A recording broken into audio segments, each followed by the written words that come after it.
Welcome to the Sleep is a Skill podcast. My name is Molly McLaughlin, and I own a company that optimizes sleep through technology, accountability, and behavioral change. Each week, I'll be interviewing world-class experts ranging from doctors, innovators, and thought leaders to give actionable tips and strategies that you can implement to become a more skillful sleeper.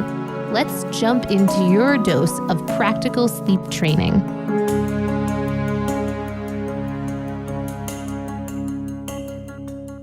Welcome to Sleep is a Skill podcast. My guest today is Sergey Young.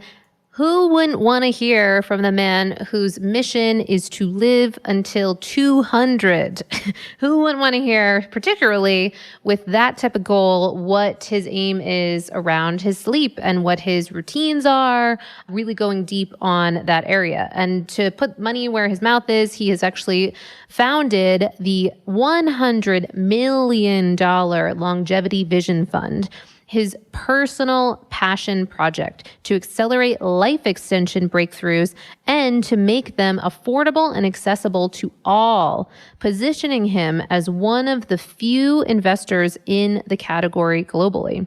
His longevity fund invests in companies that develop technologies, products, and services that extend healthy human lifespans and overcome the negative effects of aging.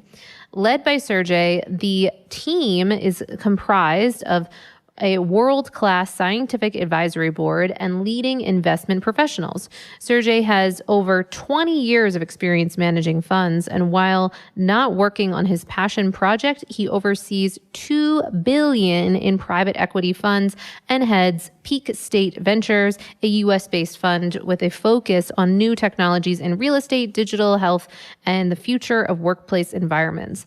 Prior to becoming a fund manager investor, Sergey made a career as a business consultant working at McKinsey & Co., serving global corporations worldwide.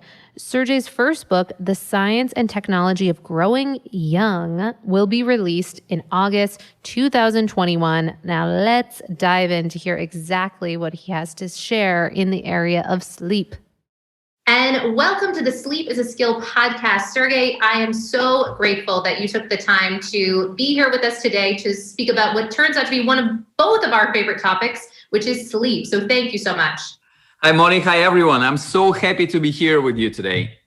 Oh my goodness, this is going to be a lot of fun. And so before we even get into some of the, I'm sure what people would love to know is like what you do for your sleep. Let's just start at the beginning. And how is it that you created such an incredible mission in your life and then impacting the lives of others around longevity? Perfect. So I'm 49, and before I turned probably 43, my life was all about career.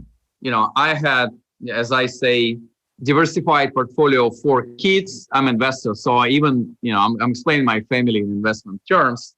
My life was always about making money, career. I'm from very poor family, and therefore it was always the focus. So I actually was looking at my health, to capacity of my mind and body, and to my sleep time as endless credit where I can borrow from. So then, a few years ago, I went to doctor. They said, Sergey, you have high cholesterol level, and they wanted to put me on statins. And then I realized that statins would require intake until the end of my life. At this time, I thought it's just another 4 years. Right now, I know it's another 151 year. And I kind of asked them, so what is the alternative? And apparently, alternative was, eat well, change your diet, get some supplements, physical activity, make sure you manage your cortisol level, get enough sleep, meditate, and that's basically it. So I couldn't even believe my ears that it's such a simple set of changes which would put me on healthy trajectory. So I started to experiment with my health, and I felt enormous change. I started to share it with everyone, and I received so many thank you, or Sergey, you saved my life. So I basically have been on the hook that, continue to bring this change to the world. Then I had an idea, I want to change 1 million lives. And then I met Peter Diamandis and Tony Robbins. And they were like, Sergey, you 1 million? You just go for 1 billion. I mean, it's the same amount of efforts. It's just incremental change, but you're going to be going for the bigger impact. So this is my mission. I love bringing affordable and accessible version of longevity and healthy living and health technologies to the world. I'm really enjoying this. Longevity is my pro bono project. I'm not taking any money from it. I'm just sharing the best of me with the world. So this is the story. And then I also realized was my first academic paper written, that psychological aging and your thoughts that you're actually younger than your calendar age helps to be younger, be healthy, and just be another kind of positive, happy person. So I quickly realized I want to live 200 years in the body and mind of 25 years old. I know it's a little bit, it's too creative, and for some people it's too aggressive, but not for me. I'm 49. I have a 3/4 of my life ahead of me. So that's just another source of positive energy and excitement. Wow. Well, I love that reframing of yourself and your life and the trajectory that you're on, and being able to then course correct in such a way that not only impacted your own health, but the health of many, many other people. And one of the things that I think is so interesting too in that story is I can completely relate to kind of your history coming from not a lot in the background, and then really making something of yourself. It's really, really incredible what you've created and what you've done on the planet. So now that this is your big project, your big mission, and this has been, and it's already been, impacting so many, what is it about sleep that you see for yourself? How does it play a role in your health journey and to create that goal of living to 200? Where do you see it fitting in the roles there? I know you've got some amazing stuff on your website that speaks to the importance of it. So let's just hear a little bit about your thoughts on sleep in the puzzle of longevity. Okay, good.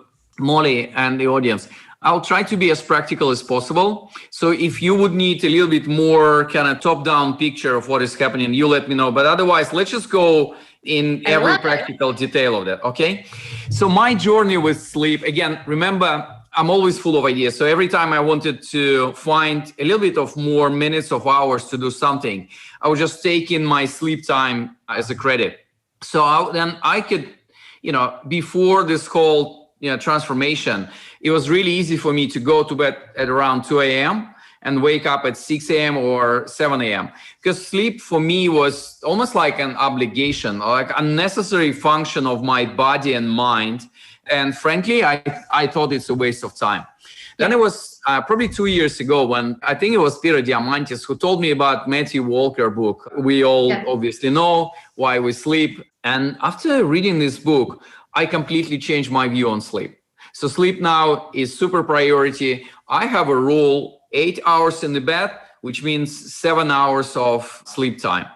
So whatever I do, I try really hard to stick to this rule. It's pretty simple, but one of the realization was that the time I spend in the bed is not necessarily translate 100% to the time that I'm actually sleeping. So we'll come back to the measurement and management side of sleep in a minute. But otherwise, it was really simple, frankly, pretty obvious, but huge realization that you need to spend like 8 hours to get like good 7 hours of sleep. So that was pretty cool. There was the other anecdote that I just want to tell about Matthew Walker. So I'm already finished my book called The Science and Technology of Growing Young. And there's a chapter about peace of mind and importance of sleep there. So it's going to be published in US, in UK in August next year. And I've done 50 interviews. So, with George, with David Sinclair, with Peter Jackson, Arianna Huffington, all you can dream of, Dave Asprey, all you can dream of to have an interview for Science and Technology book on longevity. And I had an idea. I want to interview Matthew Walker. So I sent him a note through kind of good friend who knows both him and me. And it's funny, his response was something like that. I'm on long-term leave in year 2019 and year 2020. I'm going to revert to you soon when I'm back to the office in year 2021. Wow. And I'm like, oh, it's a next level out of office. Yeah, it is like, it's typical for me to do the same like for a week But for like 2 years, that's pretty cool. It reminds me of my other important author and person whom I admire, respect, and know, Greg McEwen, the author of the book called Essentialism. Oh, sure. Yeah, he's saying when he's writing the book, he's in the monk mode. So he like nothing disturbs him. He's just 100% there. Okay, so let's come back to the practical side of that. So that's like the first change that I've made in my sleep routine. Well, the other thing, and I have 3 degrees, and my first degree is engineering. I realized, so unless I measure that, I'm not going to change that. So that's why, I come up with using sleep cycles on Apple Watch. I'm actually using more Oura Ring. Yes. I kind of like Apple Watch during my daytime, but during my nighttime, my wife complains that it's, it's still bright, it's chunky, etc. So I'm looking at, so if you ask me what kind of algorithm I'm using to measure and manage my sleep cycle, is actually Oura Ring. And the beauty of Oura Ring, it's actually more forgiving. So when you look at your deep sleep number, for example, in Oura Ring, it's always few minutes more than on the other devices. So I used Fitbit before it was acquired by Google. And so I kind of like this inflation of positive sleep time as well. So I really look at my sleep cycle, and the first parameter was obviously just length of sleep. And this is, I still need to work a little bit more on that. And then I'm trying to maximize my deep sleep. And it was actually very interesting to build a feedback loop between some of my actions during the day and my, sleep performance in the night. And I've made some of the changes in my routines and my life to maximize my sleep performance. So if you want to know more about this, that's where I'm going. First of all, I love that you started with tracking, because depending on the guest, there might be really clear either a preference for tracking or not tracking. So I am of the tracking mindset as well. And so the fact that you led with that, I think, is so important, and speaks to that engineering background of your, like, what can you make a difference with if you don't know what you're dealing with? What are the numbers? Of course. So now that we know the numbers, please dive right in and share, what do you do with those numbers? How do you make meaning of that? Okay, so it's a simple feedback loops. Like, what have I done during the day or in the evening, and what was the quality of my sleep afterwards? And funny enough, I'm a big fan of coffee and red wine. And the unfortunate reality, it does impact your sleep. So what I've done, I actually switched from proper caffeinated coffee to decaffeinated version of that. You could not imagine how the quality of my sleep improved after this simple change. I'm like, I've done 4 or 5 espresso equivalent during the day. And there's always temptation. You kind of know you need to do it in the morning, but then it's like, 2 p.m., 4 p.m., 6 p.m. Okay, well, it's 5 to 6 p.m. Okay, I have another 5 minutes for my espresso. It's almost still like a daytime. So what has happened after I changed my coffee habit? When I use the proper version of coffee, caffeinated one, it was typical for me not to feel tired, or I had a lot of energy by around midnight. So I ended up with reviewing a lot of documents between midnight and 2 a.m., which is obviously not really healthy anyway. And but then when I switched to decaffeinated coffee, it's the same smell, the same taste, so you couldn't really tell the difference, right? And I felt really amazing. I still doing like 3 or 4 decaf version of espresso, per day. But, I don't have excessive energy, adrenaline, and, I can actually wind down for bed in the evening. And it felt really natural, to meet my pillow and, go to bed. So that was pretty cool. The more difficult choice was around red wine. I'm a big believer in red wine. It's a social drink for me. When we meet with friends, I do that. But what I discovered, even if I have, 1 glass of red wine, I usually get 2. The deep sleep part of your sleeping time is actually moving from kind of midnight to 4 a.m. And I was like, why is that? So, and if you combine it with your heart rate that you measure through Apple Watch, Fitbit, whatever your wearable choices or Oura Ring, you actually discover that your heart rate after, your kind of wine evening starts really high. And then it starts decline towards 5 or 6 a.m. And then your deep sleep is coming much, much later during your sleep time, actually towards the morning, rather than my usual and kind of high sleep performance nights. Deep sleep is like the first thing that I catch, through my sleep cycle. So, and I was like, oh, wow, this is interesting. And, I'm pretty sure this is not really healthy. So I limit my wine consumption. Right now, it's always with food, with dinner. So if I have dinner with friends or with family, I start kind of 7 p.m. So it's not like we're sitting late around midnight and enjoying the wine with friends. It's always with the dinner rather than late night drinks. And I try to do really 1 or 2 glasses of wine.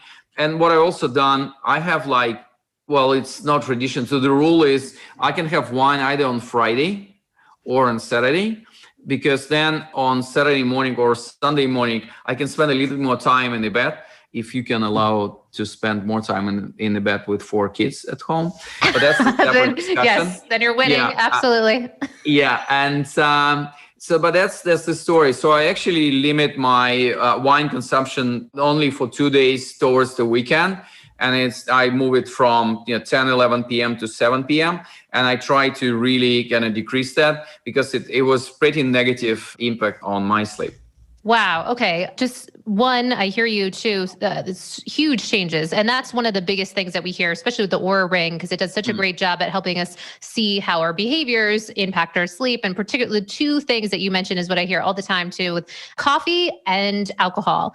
And are there any preferences that you've had? Are you still playing with those replacements? So there's a lot of brands popping up around coffee replacements, and then also alcohol or wine specifically that is lower in sugar. Are there types of brands that you go with, or do you just find as long as moderation, timing? So, it's while we have a pretty narrow and super important theme of sleep here, it's obviously your sleep habits and your sleep performance couldn't be discussed out of context of your diet and your physical activity, right? Yeah. So if you look at my Horizon 1 is actually what you can do now to extend your life, in addition to, annual checkup of your health and early detection of cancer and heart disease, and not smoking, which is doing really something stupid and taking out 10 years from your lifespan. Right. It's diet, it's physical exercise, and it's peace of mind, where I have sleep and meditation and act of kindness. So diet, obviously, if you're heavy meat eater, I'm not religious, I'm not vegan by a number of reasons, including some rational one. And it's actually much easier to maintain reproductive health with taking a little bit of clean meat. But I don't consume meat and fish in the evening. So if I'm going for animal or fish protein, it's likely to be my morning meal or my lunch. Because, if you had a full meal during the evening, you obviously, just your body going to be busy with sorting out this thing rather than trying to get you to sleep. So this is what I'm doing. I do recommend, heavy focus on plants. I eliminated, all the sugar from my intake, because sugar is pretty dangerous for your long-term health. So therefore, I think on the diet front, it's super important. So if you are the ones who's taking, red meat or fish, just try to do it early during the day, rather in the evening. And obviously, I don't drink any, sugar drinks or energy drinks. So that's almost like a separate discussion. And obviously some physical activity changes that you would need to do to improve the quality of your sleep time. Great call out. And I saw that on your website too. I was really happy to see that you talked about kind of front loading your meals, which a lot of people, it's still a newer concept to them as to how that would impact our sleep. And it's a little out of the norm for certainly our social life to be putting so much of the weight of our food, Great. right? Well, let's discuss that. Yeah. So guys, just give it a try. Take 5 days, Monday to Friday, and give it a try. So have your last meal, 5:30 p.m., something like that. So to make sure, if you go to bed at 11 or 12, you have 5 to 6 hours time to process that. It's such an amazing light feeling. And I can promise you, when you go to bed, you'll catch your sleep like that. And it's really amazing. You feel like you're super ready for this, wonderful sleeping time. So give it a try. I'm doing more than that, right? I'm doing fasting. My fasting window is like Monday evening to Wednesday morning. So I do 36 hours of fast every week. And it's completely different degree of freedom and connection to your body. So give it a try. You can do like this window fasting that we all know, like fast mimicking diets. So whatever the window of food consumption that you have, it can be 10 a.m. to 4 p.m. Yeah, just give it a try. It's pretty cool thing, and you really enjoy it. So great. And I love that you're speaking, because a lot of what we're saying is actually kind of outside of the bell curve of a lot of habits for many, many people. And you're touching top down onto some of the most important ones. So powerful. And with that, have you seen for yourself that in the shift of that, is that something where you're also tracking some of the food intake? Are you doing any like continuous glucose monitors or anything of that nature to get a sense? Yeah, so I actually do have continuous glucose monitor in my office, but I'm still struggling to find time to install it. What we call wearables or trackers today is our personalized healthcare devices.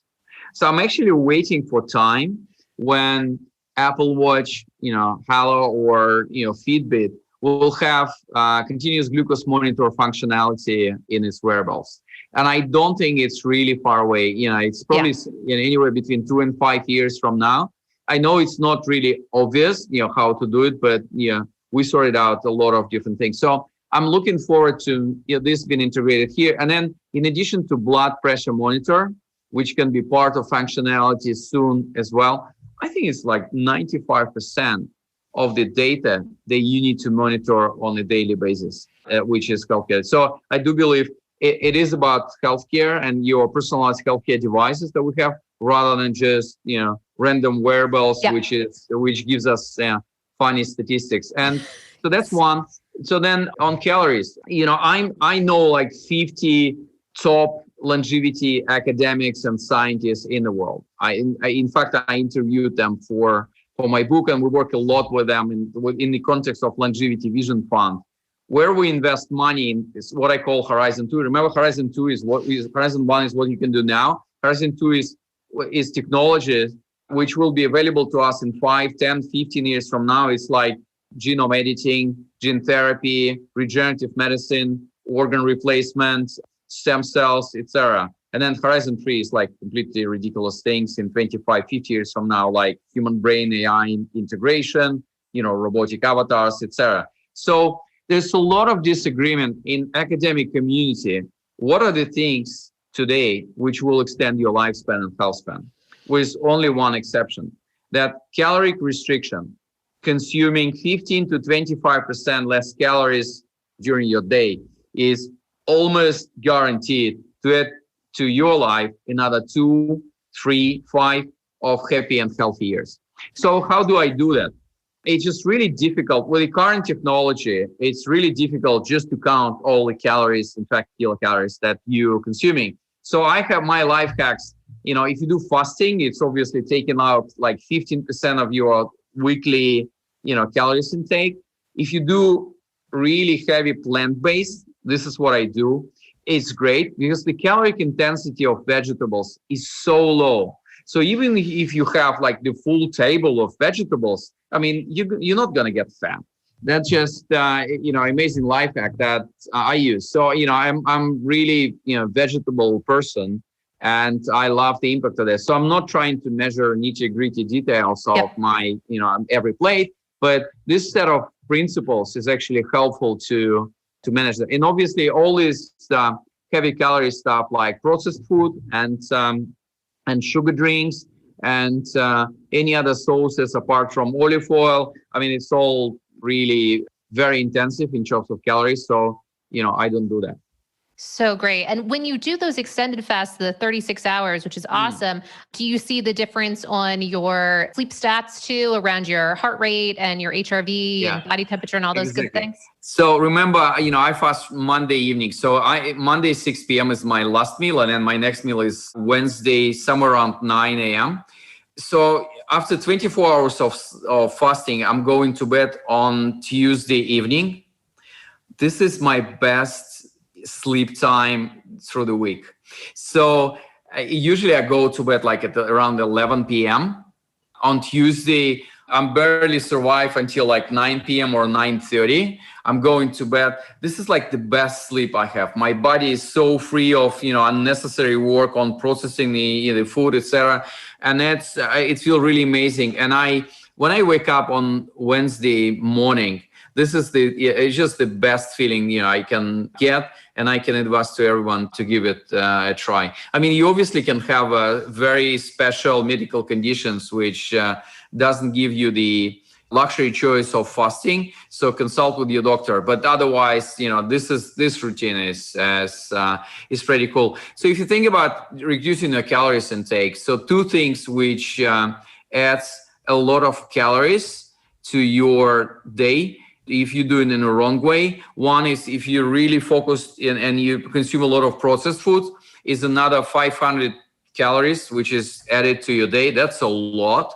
And then imagine lack of sleep. So if you really undermine your sleeping time and quality of your sleeping time, that's just another 500 calories to your intake automatically, because it's just comfort eating. You're trying to feed your body because you basically deprived it from very precious sleeping time. Absolutely. Wow. Okay. So you've covered some really important points, and I love that you started actually with the ones that I have the most pushback from people to implement, Really? Coffee, the wine, bringing in some kind of intermittent fast or extended fast, and then the earlier time restricted feeding or circadian rhythm intermittent fasting. So really, really powerful that you led with those. And I'm wondering if you have an approach at all to light management. And certainly when we talk about sleep and circadian rhythm, are you mindful of your kind of the light exposure that you have in your space, or sunlight, darkness, all of that? Yeah. Well, that's a good question. The light story started really earlier with Dave Asprey, and he's just amazing, man. And I learned a lot from him, and I do receive a lot of support from him on my lifestyle and health choices. So I think it was Headstrong, his book, then his writing on lights as well. So what I've done actually, I have like zero light in my bedroom. This is like I've made a lot of investments to make sure there's no single ray of light from the outside, will be in my bedroom. I also made sure that there's no, certain like electronic or gadget indicators which would bother me during the night.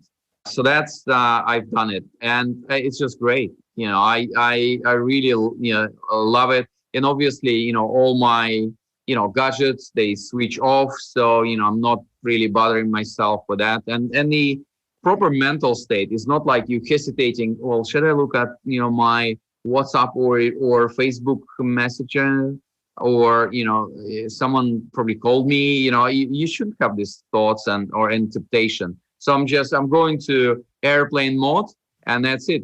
I love that. So, and I love that you went into the thought aspect of things. Like from a tech perspective, I often reference this one gadget called the EBB, and not because of the gadget, but just how interesting it is that the whole premise is that it cools the prefrontal cortex, because when we are in these really stressed out states, that our brain actually turns up in temperature, and then that can be or against the grain of what we're trying to do to facilitate great sleep, which is this cool down process, melatonin. Really? How do you spell it? Is it EBB or ABB? EBB, like an ebb and flow type of deal. Yeah. Wonderful. And so it's really interesting. They have a lot of, they have some clinical research behind it, but, not saying that everyone has to get the product, but more just pointing to this concept that our thoughts are that powerful that it can shift our body temperature, and particularly the brain. I mean, working with your mind, I'm like full of energy, right? Yes, I don't know. It's clear. I have this connection with the universe. You can wake me up at 3 a.m. I can be next Tony Robbins. On stage. So what I do, I meditate, and I actually use Muse for that. On one side, I do believe that we don't need to have, any support for meditation. Just, calm state, room, and you on your own, that's the only thing that we need to meditate. But I kind of like the gadget side of it. So I'm using Muse. I think they have a brilliant way to give me feedback during meditation, by using sounds of nature. So when I do like really bad job, it's thunderstorm. When I'm doing a great job meditating, they give me like this bird singing. Yes. It's calm weather. It's so beautiful. And if you think about this, there's very few ways to give you feedback during meditation, right? Yeah. Because the last thing you can do it when you meditate is someone telling you, "Oh, you're doing a great job." Continue that.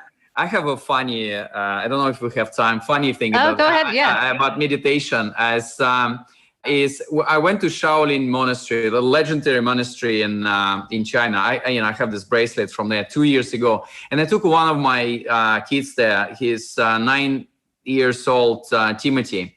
So we went, and I love meditation. He hates that, and we had a really old monk, coming with a huge, like a bamboo thing in meditation room, by the beautiful lake, mountains, all these Shaolin monks. And he said, "Okay, guys, here's your 20 minutes meditation time. And if you open your eyes before that, I'll just hit you with bamboo." So we've done with 20 minutes. I'm like, I open my eyes, and Timothy, he's just sitting there in his face. And I'm like, "Timothy, we've done." And he's like, "Are you sure? Are you sure it's 20 minutes? I don't want to open my eyes."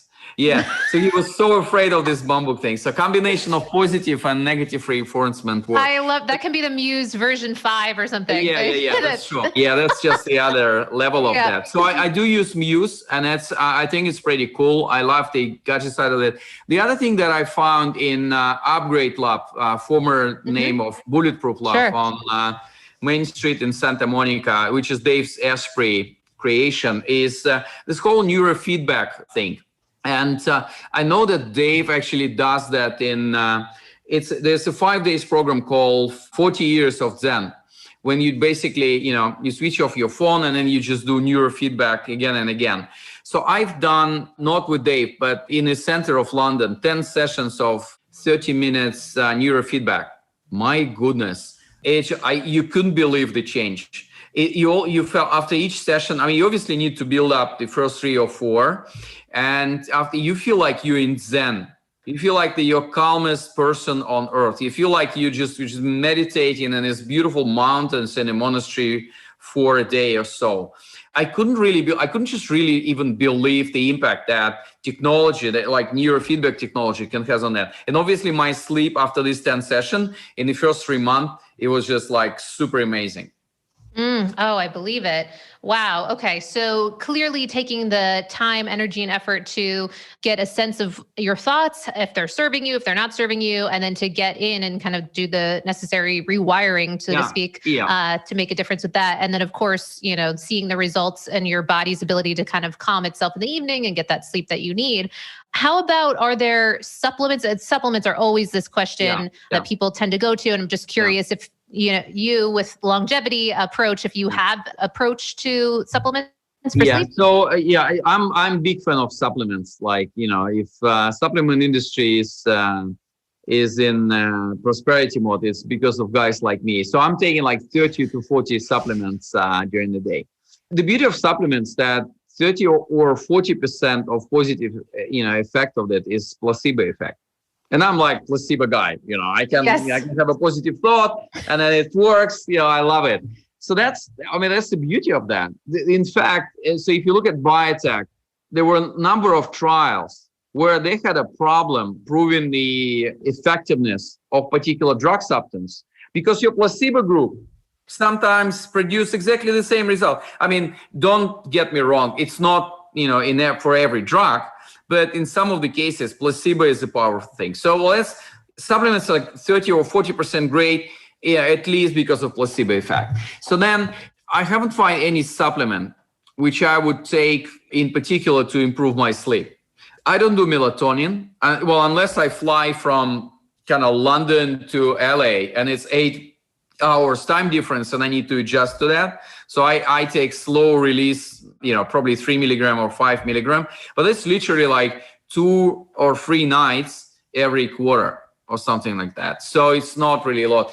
I don't have a scientific basis to judge on that, but I don't think it's super healthy to take melatonin like every night. So if you actually do require melatonin or any other like, sleeping pill to support your sleep, I would try to go back to square one and actually try to fix the underlying problems that you're trying to solve with this drug or this supplement, rather than just relying on natural or chemical substances to improve that. So this is what I think. But obviously, like, drinking, this is chamomile tea, right? And I do a lot of herbal tea. It's actually great for you, rather than just, run on, caffeine from, usual black tea or any other drinks, or, moreover from energy drinks or from natural coffee. So that's my take on supplements. So there's separate kind of supplement discussion on, yes, overall supplement universe, but this would require another 2 or 3 hours of our time. It would, yes.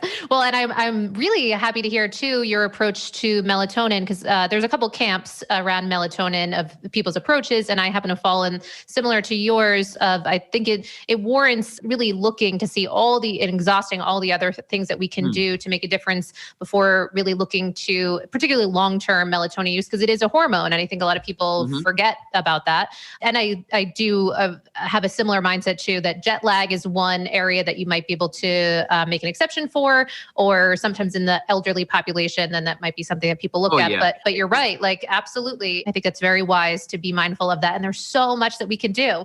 So when you think about sleep, you have some, again, great resources on your website as to the importance of that. So do you foresee this to continue to be something that you'll be looking at and continuing to optimize for in this 200 years that you are aiming to be on this planet? Yeah, that's interesting. So in the context of 3 horizons, right? Yes. So we know what to do in horizon 1. There's so many things that we discussed today, or you discussed on your podcast, that we can, change at the moment to improve our sleep. So that's horizon 1. Then my disappointment that we don't see a lot of technologies which would radically, change, support, or optimize the way we sleep. Well, probably when in addition to, oxygen, all this, medical type of devices which deals with particular sleep problems, right? For us, for general public, wearing black, we just, yes. It's a great coincidence. But it's just not a lot of things that I can see in Horizon 2 in the next 5, 10, 15 years from now, which would fundamentally change and support our desire to sleep better, right? So that's the problem, what I see, that's the fact. So we're looking at 200 companies, longevity-related companies and technologies a year, to invest in 10 of them through Longevity Vision Fund. And that's the reality. But then if you think about Horizon 3, about our life when we're all going to be living 200 years, there's so many things which will be done there, from, us existing in a digital and virtual space. And I do believe that we'll find a way to do like a quick recharge, like a micro sleep, etc., when you can, do like the fast, sleeping recharge for 20 minutes and save a lot of time. But then this requires a lot of more thinking, because obviously the power of sleep is just enormous for our body, for everything from your happy mood to hormonal balance and your ability to live longer, healthier, and happier. Absolutely. Well, it's so great to hear your perspective on it too, as such a visionary. And I can see why you would like to Matthew Walker's book, because I love one of his last chapters where he speaks to what he sees on the horizon, to use your word. And it's really is an exciting time around this area that has for so long kind of gotten pushed to the side in the conversation of health and well-being. And there's so much ahead, so much sleep tech that's kind of coming out, and basically all in the coming out in the near future. So what you're speaking to is very, very exciting. And the other thing I wanted to say too is It's clear when people hear what you're up to and your mission and the longevity project and all that you are creating in this world that you've gotten some excitement and buzz. So I'm sure that people have just heard a little bit of a taste of what it is that your approach is, of course, on this topic of sleep, but I'm sure they're going to want to know more around how you're planning to, just live a long and happy life as long as you possibly can. So how can people follow you, learn more about you, and stay in this conversation, and particularly make sure that they pre-order that book, because that's going to be really exciting. I can't wait to read that one. Yeah. Well, the easiest thing is to go to sergeyyoung.com and sign up for our newsletters. We'll take it from there. But thanks for asking me. Obviously, I'll enjoy the opportunity to continue this dialogue. There's so many things that we can share by looking at these 200 companies a year. Some of the things is amazing. Some of the things, related to, our ability to replace organs. Some of the, early detection of cancer, or treat some of the most dangerous disease in this world. So there's a lot of exciting stuff happening in longevity sector and longevity field. So I'm really happy to share them. Oh, amazing. Well, thank you again for taking the time and just mind-blowing stuff that you're up to. So really, really appreciate it. Thank you, Molly, and thanks everyone. Stay healthy and happy. Thank you. Well. You've been listening to the Sleep is a Skill podcast, the #1 podcast for people who want to take their sleep skills to the next level. Every Monday, I send out something that I call Molly's Monday Obsessions, containing everything that I'm obsessing over in the world of sleep. Head on over to sleepisaskill.com to sign up.